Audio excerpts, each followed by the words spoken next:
Pension check came on the 15th. That month, it barely covered the hydro bill and the groceries.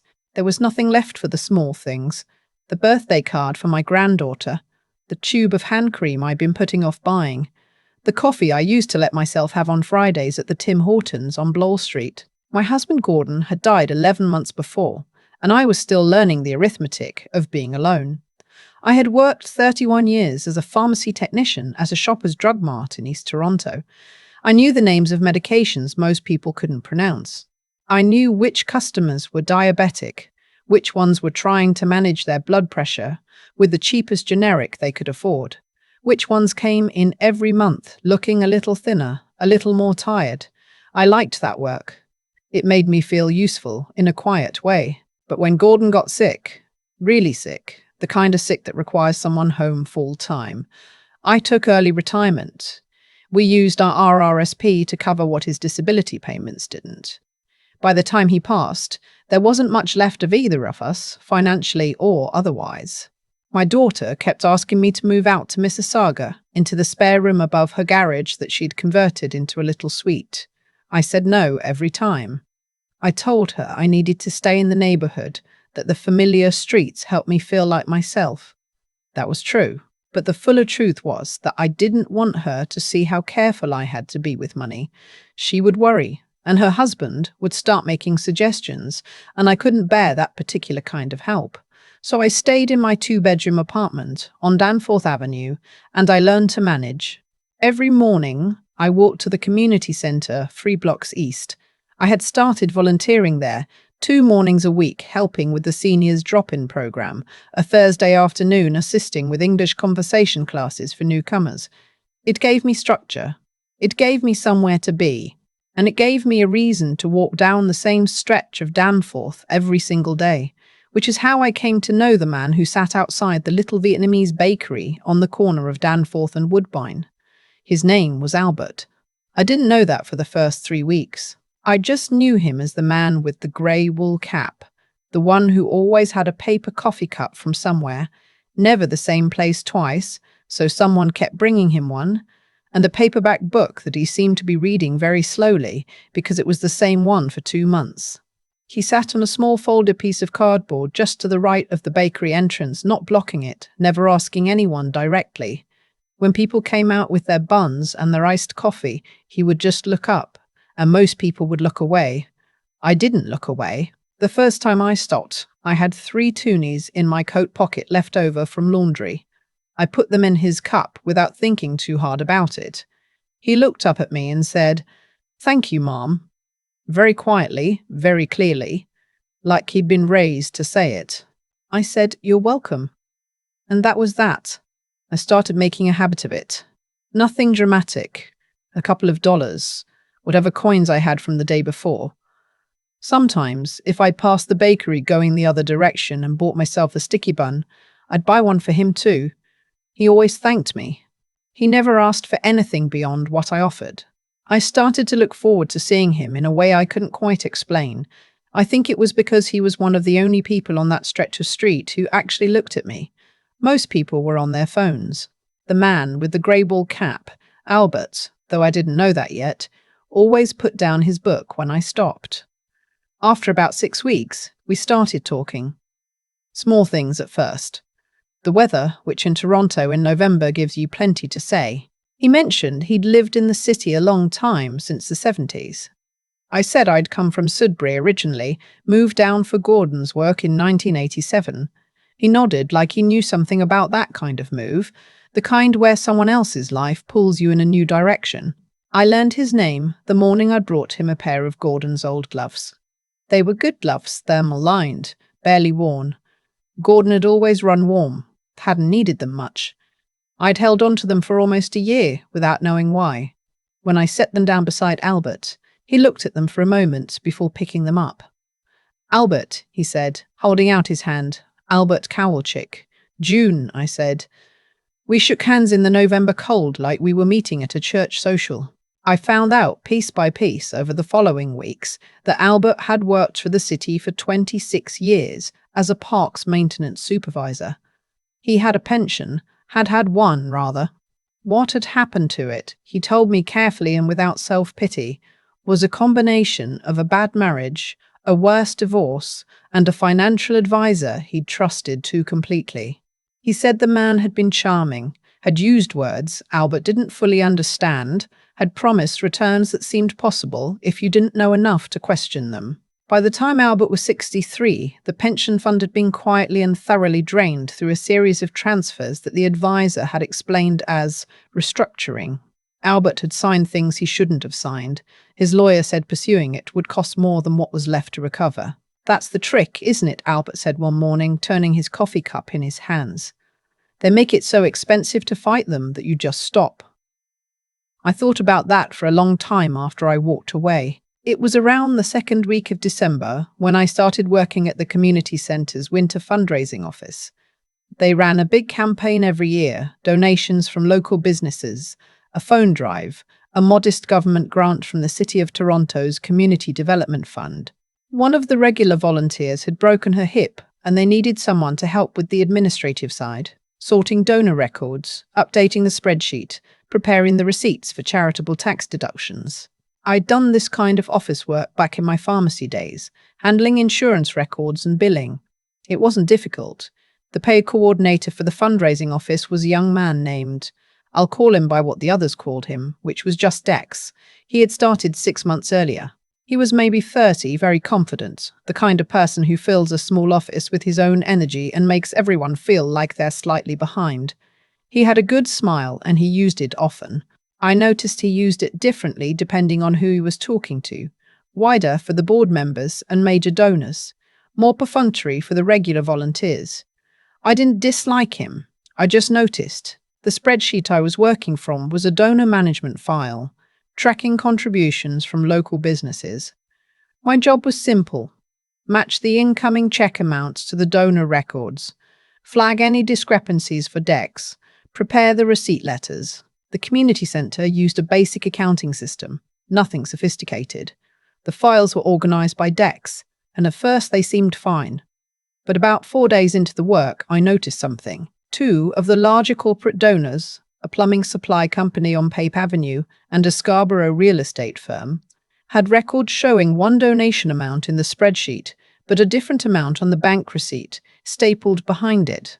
In both cases, the spreadsheet showed a smaller number than what had actually been received. The difference wasn't enormous, $400 in one case, $650 in another. But it was wrong.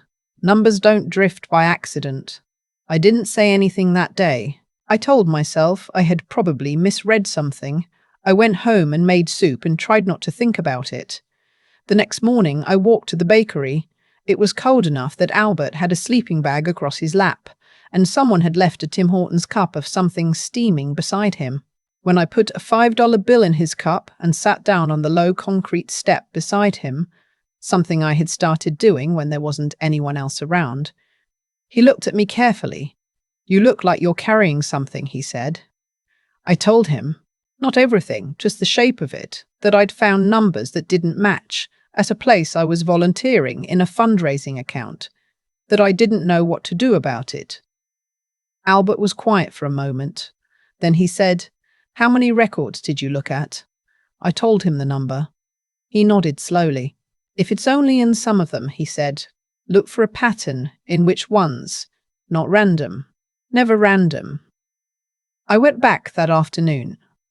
Dex was in a meeting with a board member, the door closed, lots of laughing from inside. I pulled up the full donor file quietly and spent 2 hours going through every entry. Albert was right. It wasn't random. The discrepancies only appeared on the larger donations, those above $500, and only from donors who had given before, whose records went back further than Dex's 6 months with the organisation. New donors, first-time contributors, were clean. The pattern was deliberate. Someone was skimming from the top of recurring large donations, betting that donors who gave the same amount every year wouldn't scrutinise their tax receipt too closely. I printed nothing. I photographed the screen with my phone. Carefully, every relevant page. Then I went home. That evening, my daughter called, the way she called every Thursday. I almost told her. Instead, I asked about the grandchildren and let her talk, which she was good at. After we hung up, I sat at the kitchen table for a long time. I was 63 years old. I was a widow. I was a part-time volunteer at a community centre that I genuinely cared about, doing work that mattered to people who needed it. The last thing I wanted was to be wrong about this. And the second to last thing I wanted was to be right about it and have no one believe me, or worse, have Dex turn it around somehow and make me the problem. I thought about Albert, about the financial advisor with the charming smile, about how expensive it was to fight once someone had decided to make it that way. The next morning was a Saturday, and I walked to the bakery even though I had no particular reason to be on that street. Albert was there. I told him what I'd found. All of it. He listened without interrupting. He had that quality, I'd noticed it from early on, of listening like he wasn't waiting to respond, but actually just listening. When I finished, he said, "Don't go back there until you've talked to someone outside the organisation." "Who?" I said. "Does the centre get provincial funding?"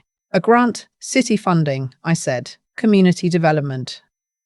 "Then there's a city audit function," Albert said. "They have a fraud tip line. It's confidential. You don't have to give your name." He said this like he'd looked into these things before. I didn't ask. "Take your photographs somewhere you can print them," he added. "Not at the centre. Don't do anything at the centre.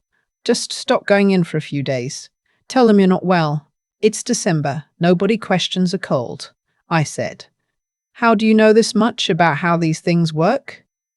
Albert looked down at his book. "I got a very expensive education," he said, "about how people steal from you when you trust them.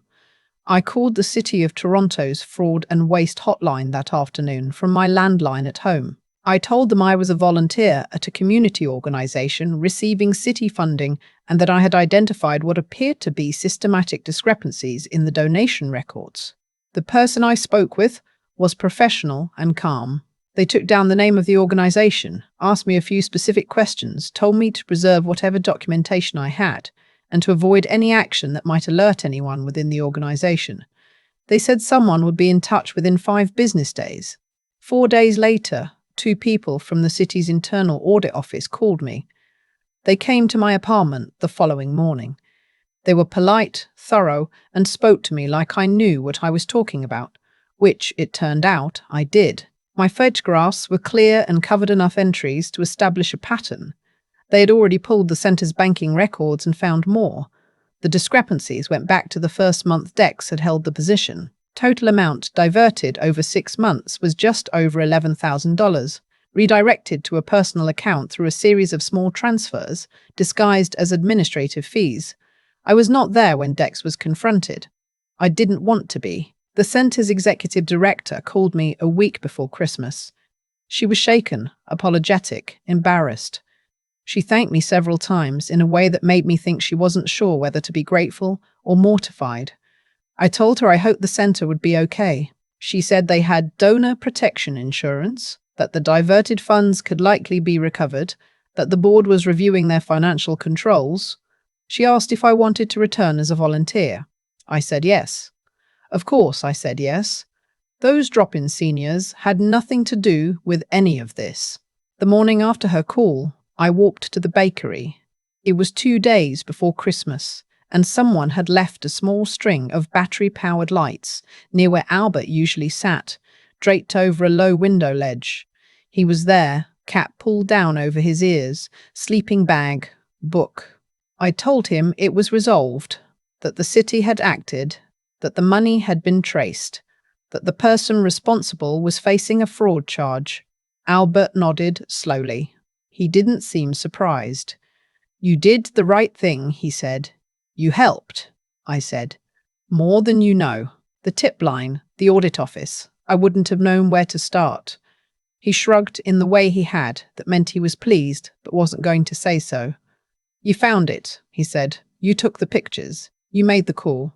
I stayed a little longer than usual that morning. We talked about Christmas. He mentioned a nephew in Hamilton he was in contact with, that things between them were slowly getting better. I told him about my daughter's plan for a big family dinner in Mississauga, that I was planning to take the GO train out and stay 2 nights.